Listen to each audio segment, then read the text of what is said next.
kinakain naman tani. Walang kalaban-laban yung kasaba, oh. Ang sarap talaga. kasoy. Ang Yung kasoy. kasoy lalo pa. din. Kawawa naman yung gumawa ng kasoy, walang natira. Ang sarap talaga ng kasaba cake, di ba? Isa po yan sa mga paboritong kakanin ng mga Pinoy, di ba, Susi? Totoo. Agreeing-agree ako dyan, Ate Su. Pero alam mo ba, Mars, mas pinasarap pa yan dahil iba't ibang flavors ang pwede niya matikman. Bakalain mo yun. Oh, ha? Bongga yan. Ano naman? Lynn at Arna, paano nga ba ginagawa itong flavored cassava cake? Flavored Good cassava morning. cake. Naku, dami ng ganawa nito. Reminder, 18 days to go na lang ang Pasko na. Now, kung naghahanap kayo ng pwedeng ihanda na hindi na kailangan maglutohan, ihanda ngayong Pasko, may rekomendasyon ako sa inyo. Why not try cassava cake? But it's not just a cassava cake na regular. This is flavored cassava cake na may makapuno o di kaya ay langka. Your choice. Okay, so tuturuan namin kayo kung paano ba ang proseso ng paggawa nito. Let's start with cleaning o yung paglinis ng cassava. O yan, ito, sa mga hindi pa nakita ng cassava na hindi pa nababalatan, ito yung itsura. Ganito siya kalaki o humongous, di ba? Giant. Ito ang ating mga kaibigan. Nagbabalat sila ng cassava. Alam niyo ba, dito, nakakapuno sila ng ganito karami. Itong 6 barrels ng ganito kada araw. Ganyang karami ang cassava. Ito yung mga, ayan na, naputol na at nalinis na. Ngayon, pagkatapos ng pagbabalat ng cassava, ang ginagawa nila ay hinuhugasan nila kasi di ba yung cassava galing sa lupa. Yan. So, kailangan talaga linisin ng maayos na maayos. Pagkatapos, nilalagay dito sa grinder. Yan ang ginagawa niya ngayon. Para mag-ground. Okay? Mag-grind, rather, ang cassava. Now, after that, pagkatapos mag-grind yung cassava, dito na siya. Ayan. Ito yun, no? Ito yung cassava na grind na. Tapos, sahaluan nila yan ng butter, ng sugar, ng buko, and then lalagyan ng flavor, which is at this point, it's langka. Tapos, imimix nila dito. Ito na yung mixture, di ba? Ayan. Oh, marunong na ako gumawa ng kasama. Daw, di umano. Okay. Pagkatapos nun, ilalagay naman nila sa lalagyan. Like this. At pagkatapos niyan, ilalagay nila sa napakalaking mga oven nila. Nalalayo lang ako kasi medyo mainit talaga.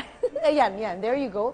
Nilalagay na nila ang cassava cake, dyan sa loob ng napakalaking oven. At 30 minutes silang lulutuin yan. Okay. Now, after 30 minutes, ilalabas nila. Eto na yon. So, eto na ang nilabas na cassava. There you go. It's right here. Yeah, right here. Eto. Eto na yung nilabas na cassava, ha. 30 minutes na naluto. After that, lalagyan nila itong mixture na ito. Ano nga ba ang mixture na ito? Ito yung gatas. So, may kondensada, may gata, at merong margarine.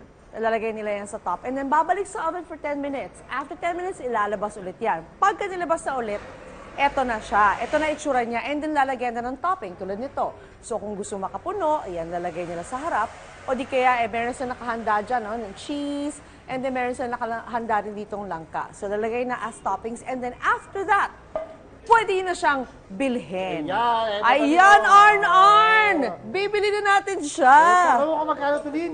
Oh. Ang cheese, ha? Oh. Ang malaki ay 190. Ang small ay 100 naman. Wow. At ang langka at makapuno flavor, press ang presyo. Oh. Big is 110, at Aha. ang small ay 110 lang. Ay, 210. Ang malaki. 210. Yeah, ang 210 yung small, malaki. Tapos ang maliit ay 110. 110. Oh, di ba? Sangka pa. Napakasarap naman. Ready to eat na yan. Napakasarap talaga. Uy, ay, mga kapuso, may shelf life po siya ng 2 days. 2 days at room 2 days. temp. Pag nasa And then, ref. pag nasa ref, mas matagal pa, syempre. Pero kung ako ikaw, pagkabili mo, Ay, sa akin, kainin kulang niya. na abutin. 2 minutes. 2 minutes? Ang laki ng appetite mo, ha? Pero yun, so, if I were you, mas maganda siya pagbili, kainin na kaya nga talaga para maganda yan. masarap. Yes, maganda talaga yan dalhin sa mga salo-salo nyo. Pag isang bagsak, boom, ubus na yan kaagad. Masarap yan. Kaya nga ito na siya nakahanda na for me, ha? May hawak na nga ako. Anyway, mga kapuso, yan po mula dito sa Maynila. Balik tayo sa studio. Time to eat, Arn. Okay. Kailangan ba na ito?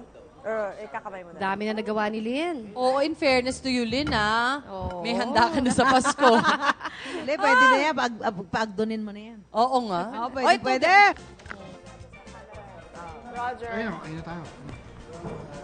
Ay, kanina usapang pagkain tayo ng napakasarap na cassava cake para sa Pasko. Kasi 18 days na lang. Let me remind you Lahat guys. hindi na mapipigil yung Pasko na yan. Hindi talaga mapipigilan. May regalo ka na pa sa akin. Meron, ikaw pa. Itong cassava cake. I love it. Thank you very much. Okay, ngayon usapang cassava pa rin kasama pa rin po tayo. Pero ngayon, business side naman ng Kasaba. At para dyan kasama na si Ana Domingo, owner ng Richichi Kasaba Cake. Good morning, Ana. Good morning, ma'am. Okay, so Ana, pag ganito, kung gusto mo, kunyari, gusto ko magtayo ng business na Kasaba Cake, ano ba ang dapat na puhunan ko? Yung maliit lang yung maliit na business. Para dun sa Pang-umpisa mga pa lang. nagsisimula lang yung sa mga bahay-bahay. Bahay-bahay lang. Pwede na puhunan ng mga 1.5. 1.5. Kung 1.5, ilan na magagawa ko? So sa 1.5, makakagawa ka na ng 12 na pieces ng kasaba cake. 12 pieces na ganyan kalaki o yung mga half lang? Yan, ganyan kalaki. Ganyan kalaki talaga? Kasi mura lang naman ang kamote. Hindi naman ganong kamahal ang mga Kamoteng kahoy, ingredients no? niya. Kamoteng kahoy. Oo, tapos pagka ganyan, magkano ko naman na ibebenta yan ganyan? Pwede mo siyang ibenta ng 200 each. So, 2-4 total nun. Oh, magiging tubo ko ay... Kalahati. 900 pesos. Oo. Oy, galing ni Ana sa math, Math no? Can you imagine, 900 ka agad ang tubo mo. 900 from the 12 kasama cakes na pwede mong ibenta. Why not? Diba mag-start kayo ng business na ganyan, no? Sa likod, backyard business, diba? Pero anong tips sa mga ibibigay mo sa mga gusto magtayo ng business na ganito? Start small. Oo. And don't be afraid to experiment. So, luto lang kayo ng luto, tikim lang kayo ng tikim. Oh, ay, masarap dyan yung tikim. paborito Ikaw mo magluluto, ako ang titikim. Yan, And speaking magpatikim of lang na magpatikim. tikim, uy, pero teka, Ana, di ba hindi lang kasaba meron kayo? Meron din kayo iba pa. Yes, meron din kaming pichi-pichi. Ibig sabihin, ito ba ang pichi-pichi na sinasabi mo? Yan. Yes! At ang pichi-pichi nila ay masarap din. Kanina ko pa, actually, ito yung kalahati na siya. Kalahati siya dahil ako kumain yan. Okay, pag pichi-pichi naman, ano